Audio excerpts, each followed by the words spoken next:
Welcome to the Kickass Couples Podcast. This is the place where we help committed couples who want to level up their marriage experience newfound clarity, hope, and confidence. We're Matthew and Kim, co-hosts and husband and wife. In 26 years together, we've seen a lot and never thought it could be as good as it is right now. We're here to help you successfully navigate the messy, dirty, and wonderful world of marriage.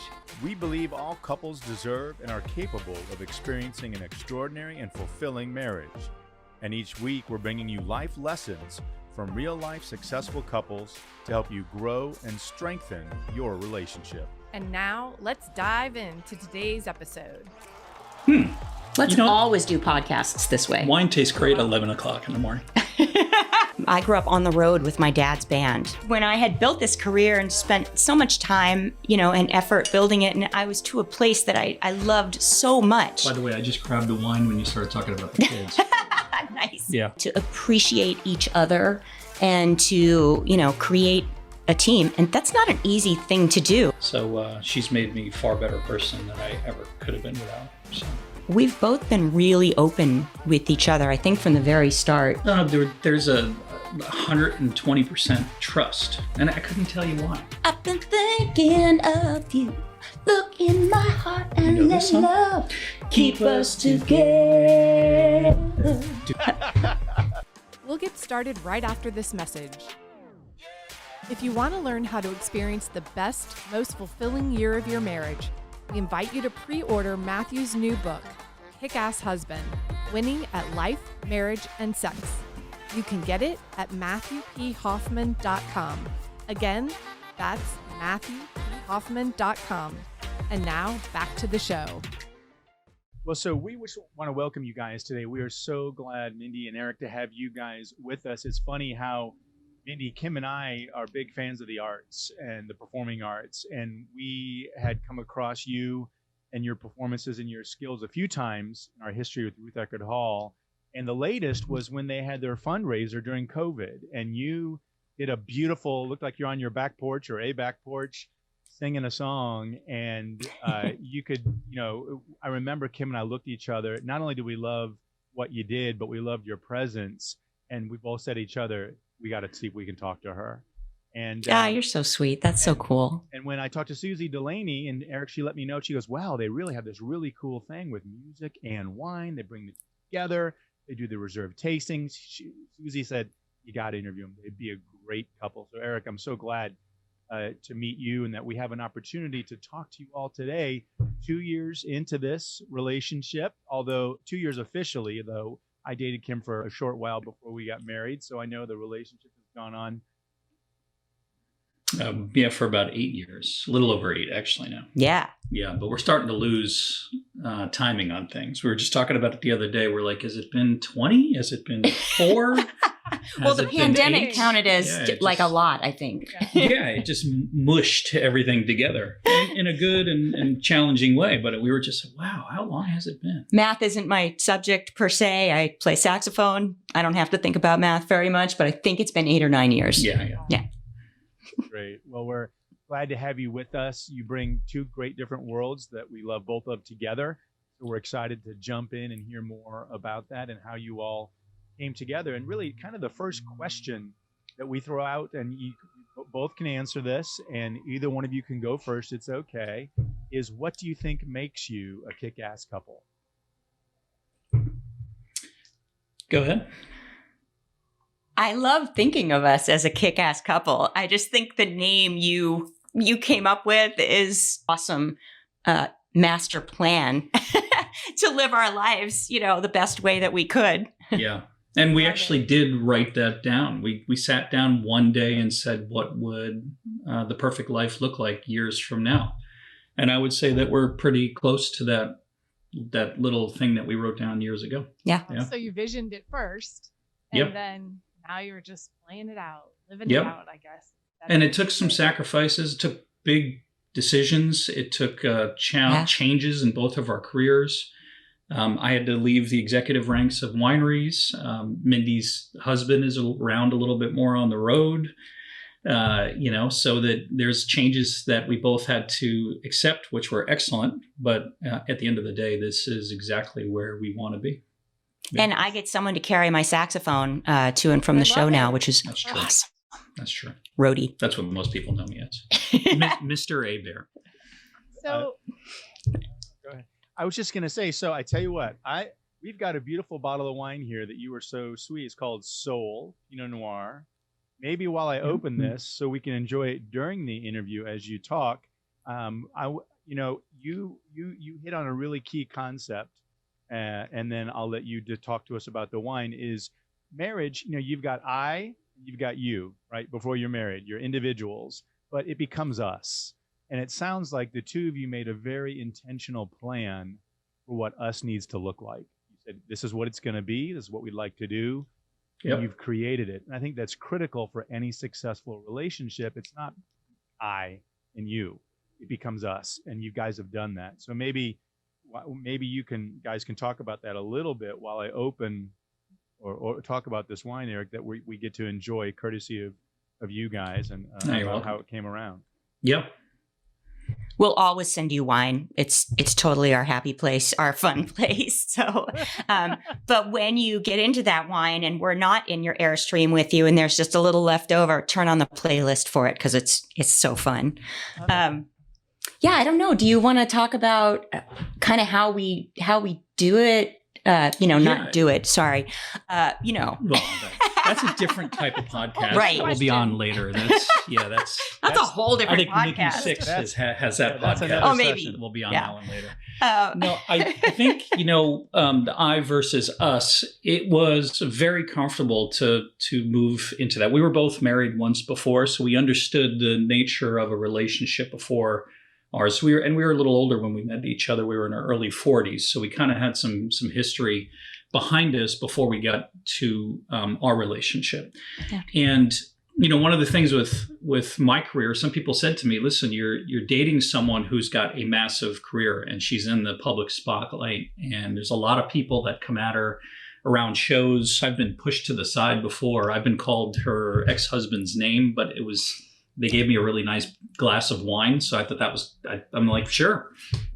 Great. What's in this glass? They said Camus. I'm like, great. Call me whatever you want. Hey, cheers, And none of it, I actually love it, I should say. I thought it was awesome because I knew going into it that when Mindy's around her environment, in her shows and her people, it's great. I think it's awesome. I think it's a turn on. I think it's really awesome for her. I'm happy to see her be successful. And she's better at being chatty than I am. And I mean that in all the loving way. But I don't mind kind of fading back a little bit and kind of being the New Jersey bodyguard and just kind of overseeing things with a glass of wine. So the us in her world, and it is big. There's a lot of texts, emails, people that come at her all the time. I just love it. I just knew that's a happy place for me is to support her and also have my own career and my two daughters and everything else. So I didn't have a challenge getting into the us at all. If anything, that pool is a better place for me to swim in because when it's just me, I'm not as comfortable. I like being more of an us and feeling like my life has a larger purpose than just, what I like to do all day. So drink wine. Yeah. I got to say, just to add on to that, being in the music world is what I'm used to. I'm used to being on tour and in a tour bus and in front of people and he gets to open the wine. See, this makes it all better. Because he opened up his. So I'm going to open up mine and we'll do it on little screw cap. Nice. Didn't know this was going to be interactive. By the way, Matthew, your pour was spectacular. Was it big? It was great. No, just the pour. Oh, he did it. Did he do it in a master sommelier type way? I live with a wine guy, and that was exceptional. Let me put this on camera. See, check him out. Oh yes, position the label. Right? Didn't you do that right? Mm-hmm. And there you go. Trying to make I'm going to spill this all over your mic. That's all right. Sorry, go ahead, babe. I love that. So being a part of his world, it was just something completely different. And I loved supporting him. And my, my place in the wine world is as his wife, originally as his girlfriend. And it was fun to just be supportive and be in his world. And it's a pretty sexy world. So, I'm with incredible winemakers. And of course, there's incredible food around and we're in beautiful settings. And what a beautiful thing to add to my life that, is just a completely different world. So I actually think that both of us added to our, kind of ourselves, that me that you talked about. When we became we, both of our lives opened up in very different ways. And we got to take on roles that, looking back, I don't know if I would have called this, thought, ooh, I'd be with a wine guy and be the wife. I love it. It's so fun. Did you just call yourself the wife? I'm the wife. Yeah. You're the husband. I'm the husband. Very Jersey. Here's to you. Right. Cheers, guys. Here's to you guys. Yeah.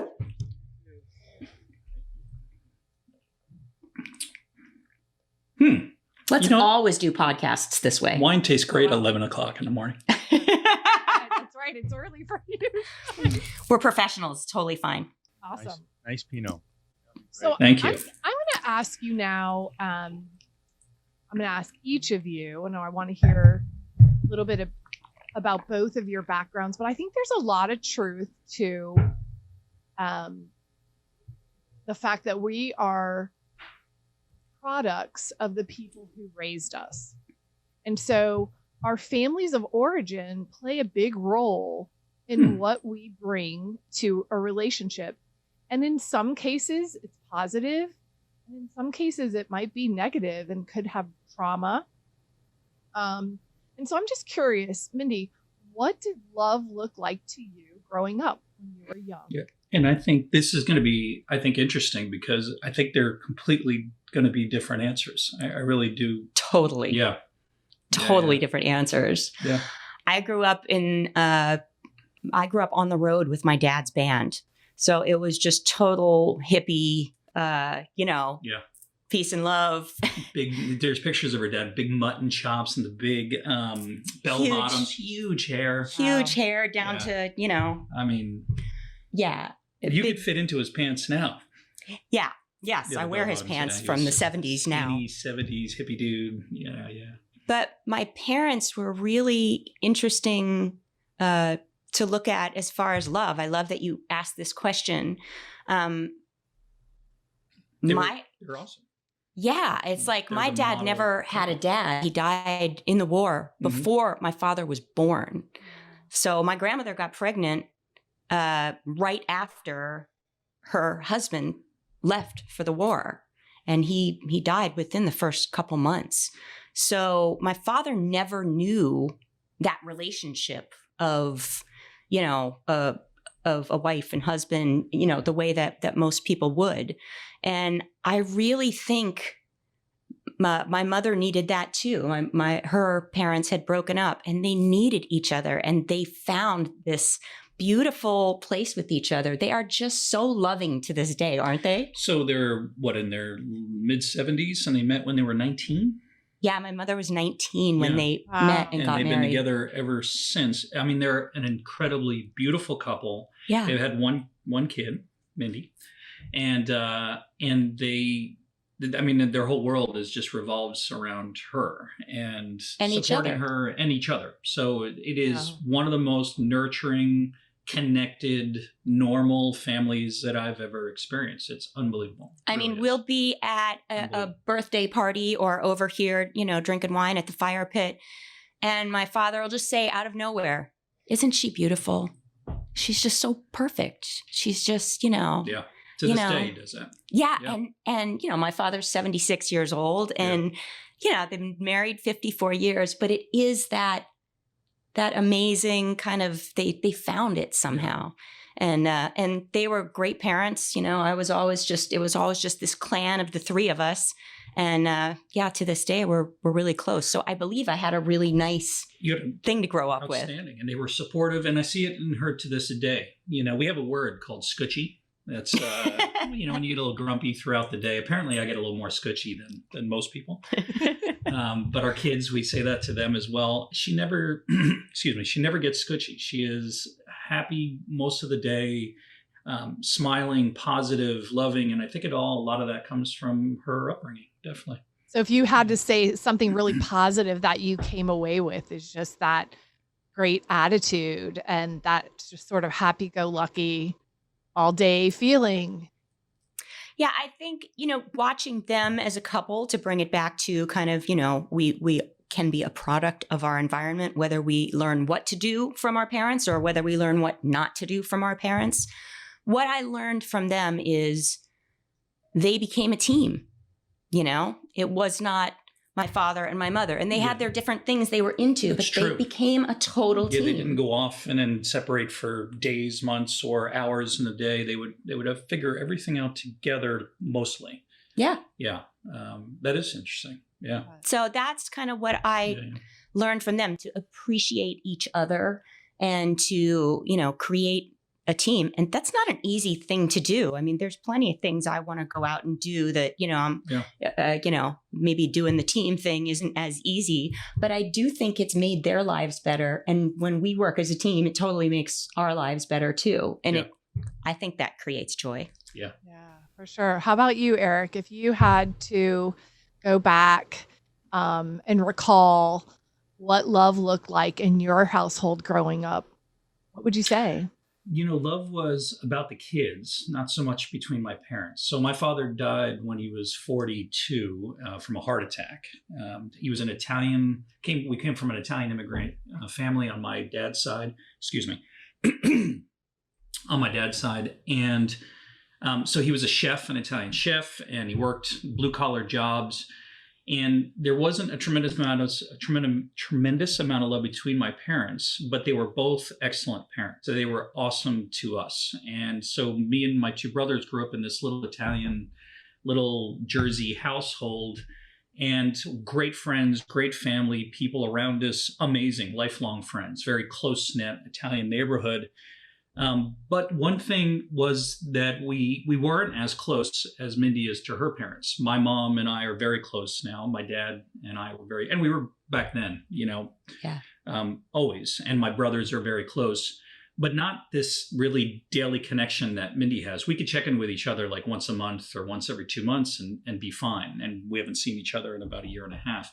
But I found that all my relationships that I've had up to now, and the way I treat this one, and I say this often, I take nothing from my childhood. I'm a 52-year-old man now, and I can make my own decisions. I don't make any excuses for anything that happened in my childhood, which, by the way, nothing really happened. It was awesome. I didn't see a loving relationship, but everything else was really great. But I also, you know, some of the positive things I do, you know, I'm a really great father, I guess I've been told. And so I think I probably got that from my upbringing. But all my relationships, and including the one with Mindi, I never use excuses for anything that happened in the past. I am fully in control of everything that I either feel, do, how I treat our relationship, if I'm scutchy or not. Get scutchy occasionally. So I take really very little from my upbringing, and other than probably the way I approach my daughters. So not having that role model of parents who really modeled love and affection for each other, how did that impact your relationship with Mindi? It doesn't, because I've lived quite a long life before I met Mindi, so I've seen enough amazing relationships and bad ones, like we all have. I've seen ones that work and don't. So I had enough experience from just life that I felt like after 18, after I left the house, I looked at the ones that were great. Excuse me. I'm constantly fascinated. Oh, we got the family pictures on the back. I know, as I'm saying that, the screensaver's coming up. See the cat and kids, and you know. I'm fascinated by excellence in people. I'm fascinated by excellence not only in people like musicians or wine people or people like yourselves, chefs, but I'm also fascinated in excellent relationships or people that are great business people. So she knows this, I love to study people that are just great. And I focus on greatness in people, and I try to mimic the things that I could take in my life. And it sounds like Tony Robbins, but that's just, I love people who excel, and relationships that excel, like her parents. So I take from those, actually, from like her parents, Nice. So you've used other role models and other people who are modeling that behavior and sort of imported it into what you're doing now. I love that. Because I think we've all experienced life enough to be able to now take from the greater good, instead of just the small amount of years that I grew up in New Jersey. So, yeah, we keep evolving, right? Yeah. Absolutely. It's a great, I can relate a little bit, Eric. So Kim and I have been married. We're coming up on 27 years, and we had just started dating in December. Nice. And then in January, actually, Mindi, we went to Ruth Eckerd Hall on Guys and Dolls, the musical. And she met my mom one time, and then, and that was in January. And then in February, my mom got ill quickly and passed away at 59. So it was, it rocked my world, certainly. But, and I was 26, 25 at the time. So obviously I'd had great impact from my mom. And I was kind of angry for a while, because I thought, golly, my wife doesn't benefit from this beautiful mother figure, my grandkid, And then I realized, I said, you know what? That all that love and care that she would have given is going to come through in different people in different ways. And I still had those same qualities. It took me a while to learn the lesson that we still got those great qualities from other greats, people who excelled, people who expressed the love. And it was a nice, not a substitute, but I didn't go without, because I was lovingly provided a lot of those things from somewhere else. And so, you mean you take from all the books that you were taught in a class, not just the first one, right? You take from all the studies, and that's a great way to look at life. I think so. Absolutely. I actually love that you talk about your mother, and you were, angry that your wife couldn't, grow to love her and know her like you did. But I love the idea that we can take people who aren't in our lives anymore and carry on who they were and what they gave us, and how they nurture and all of that. I think it's so important, because we lose people along the way, and whether it's early on or later, you can take those beautiful parts of those people and carry them on in your own relationship, in your own friendships, So I love that you see that in your mother and carry that on, because boy, she carried on some incredible stuff at Ruth Eckerd Hall, and it's enabled not only you, but many more of her kids, right? Which were all the patrons of Ruth Eckerd, and all these people to experience art and music and entertainment and just a sense of community, which they've built in such a great way. So your mom was obviously an incredible, incredible woman. Thank you. She left a beautiful legacy. She really did. Yeah. Learned a lot from her. She gave a lot, and certainly inspires us. One of the reasons we're doing this podcast really is because we want to talk to people in an effort to help others. If someone can listen to this podcast, which undoubtedly they will, and get something for themselves, find a pearl and go, oh my gosh, that's how I can do it. That's how I face this. That's how I deal with this. That's why we're doing what we're doing. And so it's a wonderful treat for Kim and I. I have feet of clay. I make mistakes every single day, but I'm learning and growing. And so we love it too. And it's interesting because it's a nice transition. I think we sent you all our 13 pillars, and we kind of have 13 main ideas that we talk about a lot. And I think that every successful relationship has really got to have those in varying degrees. And there's 3 of them that we call the 3 C's that are kind of foundational. And the first C of those 3 C's is commitment. And so I'd love to hear from both of you. Mindi, maybe you can start. What does commitment look like in your relationship? Obviously marriages are commitments, but well before we were married, I felt that commitment. And, from the moment we met, we were sitting around the fire pit the other night with a friend, and we were telling him about our first date, and it was a blind date. And we sat around the fire pit in the back and talked till it was about 6 a.m. You had to fly out that morning, but I typically have a hard time getting past 10 p.m. yeah, he's an early, an early bedgoer. Usually we're a bottle of wine in there. So yeah. And it was just this really cool conversation. And one of the initial things I loved about him, he is this amazingly loyal, just real guy. And not everyone is that, I'm in the music business. It's not really been built on loyalty, shall we say. So to meet someone who he was so grounded in family, growing up in New Jersey in this Italian family, it was all about the kids and getting together and his dad going to his ball games and his brothers, being one. And, I just really got that from him. And it was something that was incredibly attractive to me. And just knowing that was the guy he was pretty incredible. So we built that.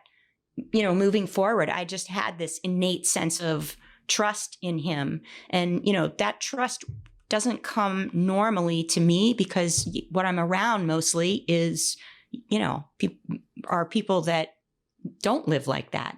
So it was a really cool thing. Especially in the city we live in, it's even more accentuated here. Yeah. Yeah. You look at big personalities, big rock stars, that is not what usually their relationships are built on, is trust and commitment and all of that. So It was really special to me to, meet someone that was that. And that's what I wanted to be with. That's truth for me. That's honesty. That's, being in a relationship. You have to have that commitment with each other. And super early on, we were both just, we were glued. Yeah. But I also think that had something to do with where we were in life. Like I said, we were in our early 40s. We kind of developed who we were quite a bit at that point. And so that made that decision just a lot easier. There was nothing preconceived. It was just simple. And the answer from my side is very simple. She's all in.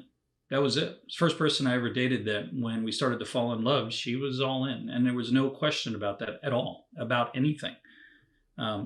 Zero, from finances to anything, to where we went and how you treated the relationship and all of that. It was 100% in. So there was no, the tentative moments of, is this going to work or is this not? And she was just not blindly all in, but she just knew that this was the right thing as much as I did. So made it easy just to dive in because there's nothing else you're freaked out about, I guess, It's just, this is perfect. Sure. So I love that the expression "all in," right? Nothing. There's no other plan. She wasn't saying, well, if this doesn't work out, maybe I'll slide over to this thing, right? Wasn't playing the field at all. But can you think of anything specific, Eric? So when you say "all in," what made you feel that way? Was it something she said, something she did, something you agreed to?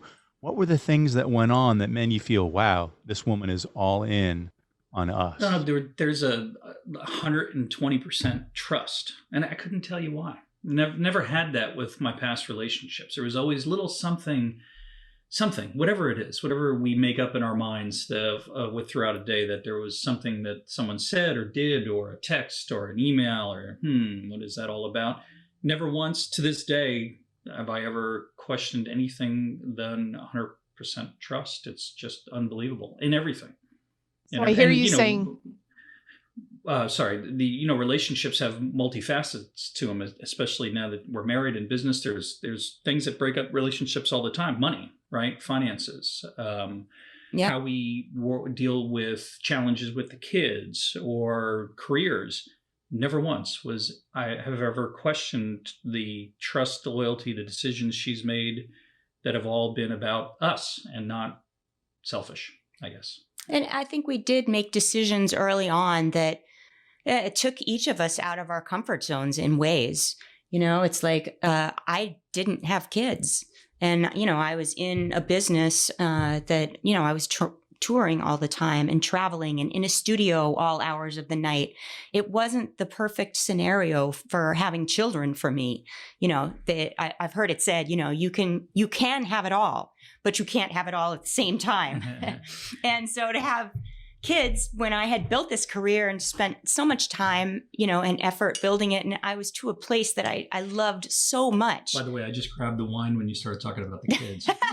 Nice. Yeah. So, here I was, this, probably the one woman out of the entire planet who didn't have kids. And I get with a guy who has two girls, and it's not 50-50, custody. It was 100% custody. He was raising his daughters himself. And that was something that was not in my comfort zone. It was not something I didn't want necessarily. It was just something I had never even thought about. Yeah. And so I just jumped in. They're such beautiful girls and they're amazing. And to watch him with them was inspiring. And he taught me and I learned and just kind of, immersed and fell in love with them as I was falling in love with him. But I think that commitment aspect, we both had to go out of our comfort zone and become a team and learn from each other and kind of find our new path. And I think that was something that made us stronger and made each of us believe, in the commitment of each other. Absolutely. That's a great segue into our second pillar of the 3 C's, and that's communication. And either of you can take this question. I'd like to hear from both of you, but either of you can take it first. Tell me a little bit about how you communicate. Communication is key in a relationship. Sometimes it's positive, sometimes it's negative. And we'll get into conflict resolution a little bit later. But what does communication look like in your relationship, and how do you handle when it's not so great? We text each other from across the room. I love it. Text wars. You've done that. Yeah. Totally done that. There's been times where we're literally sitting next to each other on the couch, and she'll shoot me an email. Hey, what do you think about this? And I look. I'm like, hey, I'm right here. She's like, yeah, I was doing email, so I just figured I'd email it to you. He used to leave me notes under my pillow, or a note in my little sax case. I thought I love that. Yeah, I'd leave on tour, and I'd bring out my sax, and that's when we were living separately, so we were dropping little notes on each other. Now I'm carrying the sax case, so right, it takes the special communication out of it. Yeah, I would leave a note to myself. You wanna field that one, the wife? Yeah, I mean, it's a lot to field. I mean, communication is in so many ways everything, and we are different people. As you said earlier, I am chattier, and I'm definitely, used to just having friends over and just talking and having fun, and communication is a pretty natural thing for me, and we've both been really open with each other. I think from the very start, we would just talk about things and say how we felt about them. I think our communication is pretty amazing. We don't pussyfoot around. If something's, happening and we need it a certain way, we'll sit down and go, hey, this is going on. I feel this way. I don't know where you stand, or we need to figure this out. I really think just our openness has been great. And I wouldn't say that, maybe just looking at him from across the room or something, not knowing him, if he would be that guy, because he's not the normally chatty Kathy, let's talk about everything. But he is very sensitive and he is very passionate and things matter to him. And I love that. And so taking that into consideration, we have to talk everything out. And I love that he'll come to me and talk to me about things that matter to him that maybe I wasn't thinking about. I can be the musician just like, la da da, I'm going to leave all the windows open and no curtains and, whatever. And he's like, whoa, it's crazy stuff. But whereas I'm the chattier person in real life, maybe I'm not the more open person. I'm more kind of, not as open about talking about our feelings or, things that could be incredibly bad not to talk about. So I love that he is that personality that will bring it up and have that conversation. I think that's such a strength. It sounds like you're not as vulnerable maybe as he is willing to be, and you're learning how to open up and sort of lay those feelings out there. I think I think it's an awareness. She put it really well. She's a butterfly, and I'm more, in my head, kind of looking, scanning. When you grow up with two girls, you're constantly, where's the car, who's near them. So that I had to, for the last 20 years, do that. And she's more of a butterfly. And so there's moments where something will go down and I'll mention it to her, but then she'll click. She'll see it and go, oh, okay, cool. And then she'll kick into whatever mode we need at that moment, resolution or, or happiness or whatever we're talking about. So it's just making her aware of something in a very subtle way, and she'll kick right into talking about it easily. Yeah. So what about you, Eric? Anything where I see too many things and I got to let it go a little bit. Yeah. I'm a little scoochier. In your communication. You guys could use that for the next book. I love it. I'm writing it down. Yeah, and by the way, there's multiple spellings and they're all acceptable. So, yeah. Okay. Yeah. All right. I'll get the phonetics. But that's a great question. Now we communicate spectacularly well. I don't have an issue with it at all. Actually, it's fantastic.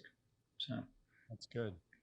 Well, and so what's interesting is when there is an issue with communication, not always driven by communication, but definitely, conflict arises in relationships, and it could be the little things if they're not dealt with, and sometimes they can pile up, and then all of a sudden, right, there's an explosion. So when there has been conflict in your relationship, when there hasn't maybe been that perfect agreement, how do you guys resolve it? How do you resolve things that come up so that they don't become big things? Or have there been any of those big explosions like, okay, holy cow, we've got to do something deep here? Well, it typically surrounds either the availability of pasta, salami in the house for me, mortadella. No. When that gets low, then I get a little sketchy. Then I've got to go to the store. Yeah. The conflict is resolved and everybody moves on nicely. For her, it's the level of champagne that's available. No, that helps. Yeah. I'm not going to lie about that. Yeah. I mean, every once in a while, of course, there's going to be something you disagree on. There's going to be something you do that, that maybe hurts the other person that you have no idea on. Like I said, sometimes I'm just in my own little world doing my thing. And, like early on. I like how you do that, by the way. You're like a Disney character. Sure. Like a bunny running around the house. In my own world. And, I'd come back from tour and I'd just be in my own world. And, he'd remind me, hey, we got two little girls here and we gotta go do stuff with them. And we gotta focus on them. Or, your parents are coming over, help them, focus on the girls, and let's make this, an environment for them that feels like home, even though, you've been gone a couple days. So let's really be this family. And, as I said, it wasn't, natural for me at first. So he would talk with me and I would just go, oh, I didn't even realize that I was kind of doing that. I didn't realize that I was just kind of in my own space because that's what I was used to, But I love that we can just talk it out. Yeah, I think and it's always reasonable. I think sometimes we start to get ahead of it a little bit and say, okay, before everybody comes over, because the conversation could shift right into tour schedule or something like that, and we have the daughters there, to her point, and I'll say, okay, before we go in, if you find that in 20 minutes the girls are just getting bored and look on their phone, let's ask them a question, things like that. So we would try to get ahead of it before it would actually happen, because again, with history and other relationships, we kind of knew certain things were going to come up, and so we try to head them off at the pass. And create a balance in our lives. Many times with my music, you can just be in that, I'm making a record, I'm writing songs, I'm in this, path, and it's my whole head and everything but goes there. That's okay though. And, we've, after I've went through one album, dating you at that time, I see where she has to go and what other musicians go through. And it's awesome. And I love that. And so I give her the space. And so, yeah, I mean, we kind of get ahead of it, I guess is a good way to say it. Yeah, I think so too. And it's Yeah. all about the conversations and about making each other aware of, I need this, or I need that. So it's never some knockdown, drag out fight. We're not good fighters. But both of us are A-type personalities. You think so? So, So I think that, coming at this with two A-type personalities will be like, we've got to fix this. We can't live like, this is going to be a problem. We're overthinking stuff in advance, which can be good and bad. Turning it into a positive about both being in the same quadrant, right? The A quadrant of, strong and opinionated. It actually has worked in our advantage because that's how we resolve things. Yeah, and it sounds like good communication between the two of you really has kept you from having a lot of conflict, right? Yep. You know when she needs her space, when she is in her artistic mode, or maybe she's recording and just she really needs that focus, right? Mm-hmm. So you back off. Yeah. You figured it out, but it sounds to me like the communication really has led to less conflict. Yeah. And if I get skitchy, she scratches my head, and it just seems to calm me down like a rabid bear that just finally goes to sleep. I'm just like, what were we talking about? Works every time. Works every time. So she treats me more like a wilderness animal, wild animal, and it actually does work. It's half joking. It does actually work. So. I love it. I love it. Well, it's interesting because through that good communication and letting you know what each other's needs are. If you don't know, we talked about this before, is that, I'm not a great mind reader. And, I'd love to think I can anticipate and sense. I'm definitely aware, but I don't always know what she's thinking. And if I don't ask or she doesn't tell me, the train may never get to the station. Right. Yeah. And so knowing those needs gives you the opportunity. It sounds like not only do you all communicate well about what your needs are, but you're willing to fulfill them because it's what your partner needs to be successful, to be happy. And that's great. Love to hear that. Yeah. So we're real with each other. I think, you just have to say it sometimes, Yeah. You have to be open, vulnerable, real. All those things, I believe, are what bring you closer together, right? Yeah, those are hard things to be. And I Not think easy. we found them easier than most, but I think it's hard to be vulnerable. I grew up a woman in a man's world in music. Vulnerability is not the key to success necessarily. But in a relationship, it is. So it's a different thing to learn to open yourself up to someone and be out there to be hurt. And I think that doesn't mean abruptness too on how we approach each other. It is the famous saying, you don't take a fly off someone's head with an axe. But you can do it with a really good slap. So, wow. Really? No, I mean like, the fly off the heads, thing. So, oh, right. Yeah. I like it. Wife beating. Nice. No, just fly off the head. So. We got you. A soft approach really is what I like hear that. you saying. Yeah, for sure. When it comes to creating a kick-ass marriage, do you ever wonder how you're doing? We found that there are 13 key components that make up a thriving relationship, which is why we've created the Kick-Ass Assessment. In this powerful free tool, you'll learn what they are and how you and your spouse are ranking in each one. And you'll get recommendations that will help you start improving today. To get your results, simply visit MatthewPHoffman.com. Again, that's MatthewPHoffman.com. It's time to start kicking ass. Let's go.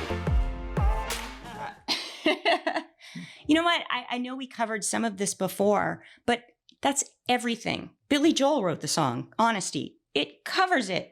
Like, you can have a bunch of other stuff wrong, but if you can be honest with each other about, whatever it is, things have a chance of working out. Yeah, we don't play well in mystery in any world, meaning not with each other, but just anybody we deal with, the daughters, anybody, our parents. If we know what the situation is, then trust and I, we can make decisions, we could pivot, we can And I think that's in any business relationship too, especially us being business partners. Trust and honesty. Yeah. And quite honestly, I was choosing that as well. Too late. I chose it. So isn't it funny? I said quite honestly before.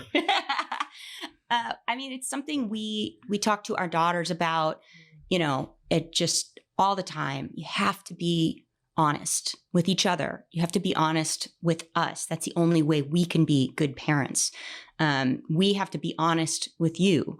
And that creates a trust that is so necessary. So with each other, I know what kind of person he is. And besides being, an open person and wanting to talk about those things that are, maybe not as easy for me to talk about. He's just a trustworthy, honest guy. He's that loyal Italian stereotype of, I am what I am. And this is my reality. This is my truth. And I got to live by it. And I love that. And that works great for me because the more of that I get, I know what I need to do. I know what the scene is so I can live in it and prosper in it, and I want that. Yeah. So, I am the same way with him. I'm always honest about things and always, forthcoming. And, I know people who hide tons of stuff from their wives and husbands. And we've talked about it. You're kidding me. Don't you guys? Oh my God. You have conversations with other couples sometimes and you hear them say things. Someone will leave the room and, she doesn't know I do this or something. We hear that all the time. Sure. Like, she knows, Sure. everything. And not that, you don't have privacy, but it's still unbelievable to us. Mindi, I hear you saying that integrity really has created a sense of security for you. Yeah. And that's what's most important. Yeah. And allowed us to make decisions early on that if this is something we wanted to do or not. Right. I knew 100% what she was about, what she thought, how she felt about things, religious wise, financial wise, all those things, and relationship wise and kids. And great. If I agreed with them, then I'm in. If not, then I'm not. And of course, we agreed with more than not. So. Sure. Yeah. Sure. So it sounds like, we definitely invited you on because we did know you were a kick-ass, and you guys have given us some wonderful insight, and we're firm believers in our experience that the strength and joy and love that we have in our relationship spills over to the rest of our lives. So I'd love for you all to think about the success of your relationship, to think of the term spillover thinking. How does your success as a couple spill into or affect the other areas of your lives, whether it's business, extended family, friends? How have you seen that play out together? Your mother seems very happy that you're happy. And I do love that. That's awesome. And the girls love their bonus mom too. I love that was my next, what I was going to go to was the girls. I think, that the girls have grown up. I came into their lives when I think they were 8 and 11. They're now somewhere around there. Yeah. Well, next month they're 18 and 21. Wow. So they're adults. I know, it's crazy. Oh yeah. But I love that they've had this view of a couple being in love and a couple being a team and taking each other seriously and not taking each other for granted. And, I love that they've had parents together that they could look to and get a sense of what they would want a relationship to be. Because I see in so many people's kids, coming from marriages that didn't work or, bringing kids back and forth between mom and dad, different places and everything. It's tough to get a sense of love and teamwork from a broken home, so I just think that that's one of the coolest things that our girls could grow up seeing us in love and seeing us, living together and working things out and loving them. That's meaningful, I hope, to them in the future. Oh, I think it is definitely. And it's definitely the number one thing that I would choose as well. Definitely. I think the second one too is in our business. Now that the pandemic is kind of coming out of it, and we're being exposed to people even more so. We're actually seeing that our little idea here is flourishing, and mostly not just because of the great wine and the awesome shows and the music. Some of the greatest music in the world that Mindi puts on, and especially with your friends, but with just our business. People are buying into our business because of us more than anything else, because of our relationship. We're hearing that more and more now as we get out.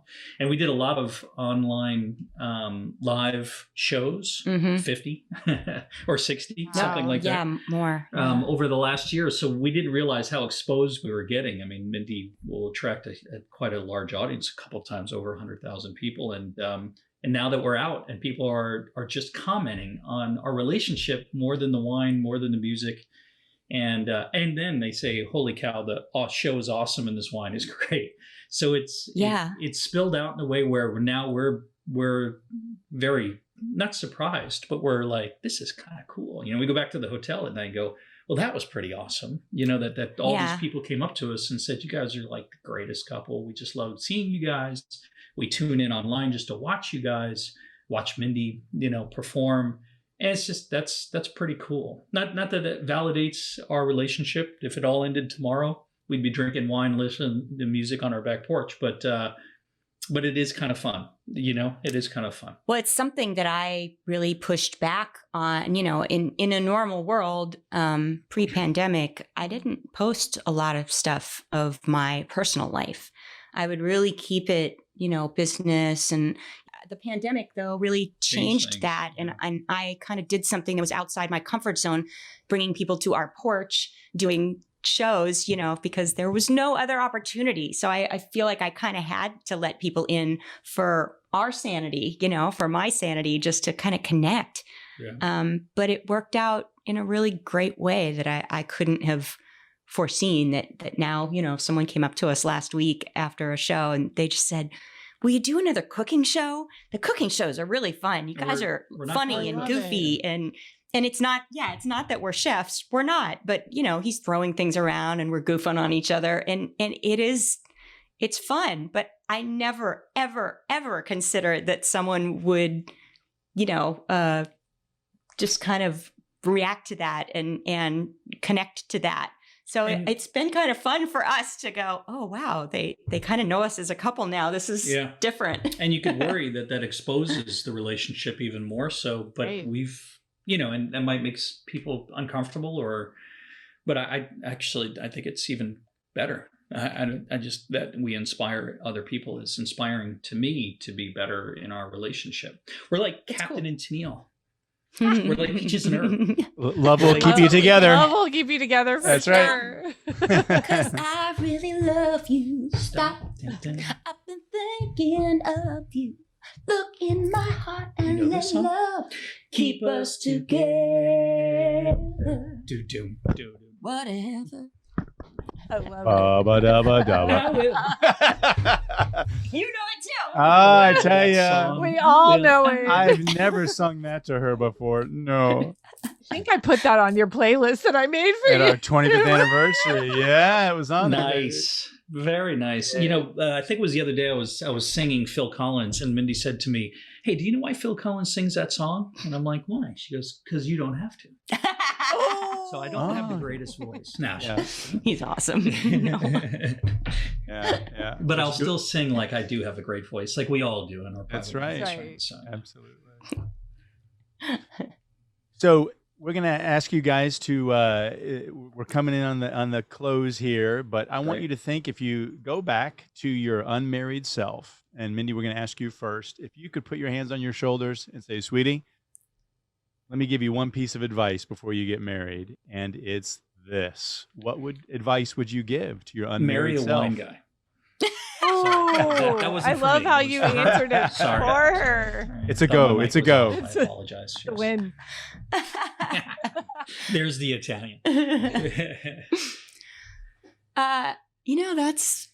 That's such a great question, and that's why you're doing this, because you are so thoughtful with this stuff. Stop dancing around it. what would I tell myself? I would tell myself to look for a partner and to look for someone who's going to be, just a partner in love and a partner in, the things you have to do in life and get those done too. And a partner in family. And, I really, I look back now as being married and being us for so long. That's just a beautiful thing. And I feel bad sometimes when people don't have partners.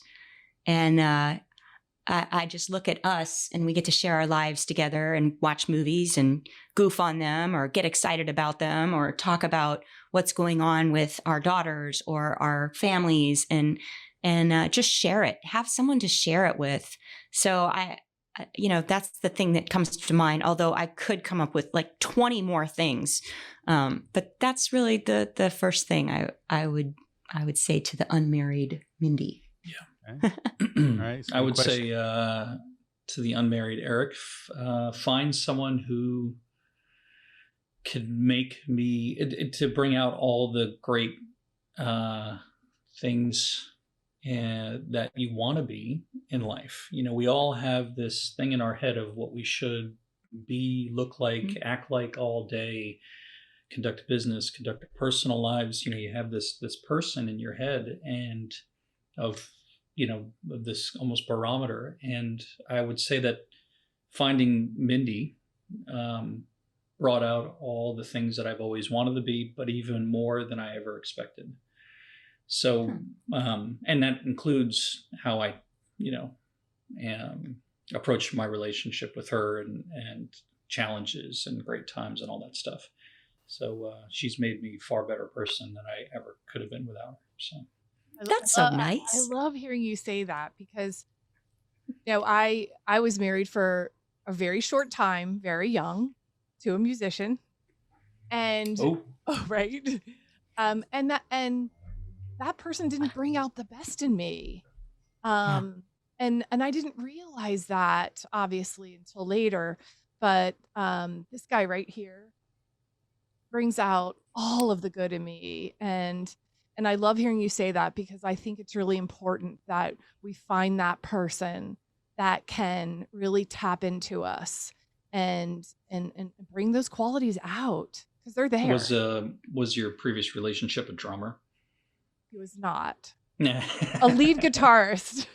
Oh, no. He only says that because when we were first together, I was on a jazz cruise and I was on a women's panel. And I think I was brand new. You were brand new. I was shiny still. Yeah, he was the new boyfriend, and I had brought him on the cruise.